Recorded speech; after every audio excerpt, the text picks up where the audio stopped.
ભાઈ ઘરની સામે બંગલો બનતો હોય તો ખ્યાલ જ હોય ને ભાઈ. મેં વાત કરી જેમ કે જયારે દુર્ઘટના બની એ સમયે હું અહીંયા હાજર નહોતી, પરંતુ હું બીજા જ દિવસે સવારે અહીંયા પહોંચી ગઈ હતી.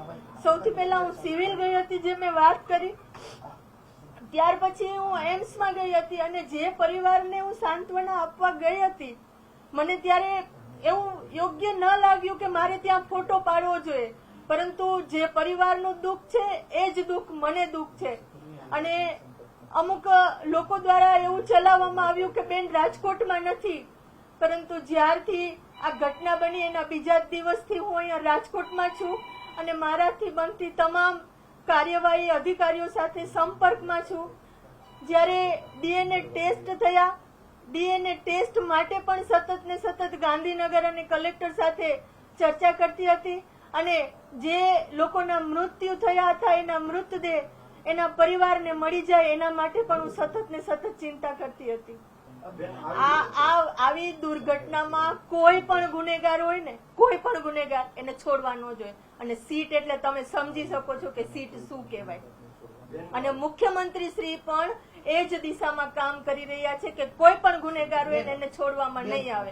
આપના મકાનની સામે ટાઉન પ્લાનર જે સાગઠિયાનું મકાન આવેલું છે, આનું નામ આવ્યું છે, આરોપીમાં ધરપકડ કરવામાં આવી છે, અનેક મિલકત હોવાનું નામ સામે આવ્યું છે. આને કઈ રીતે જુઓ છો? સીટે જે કાર્યવાહી કરી છે એ કાર્યવાહીમાં જે પણ દોષિત હોય એ દોષિતને છોડવામાં નહીં આવે.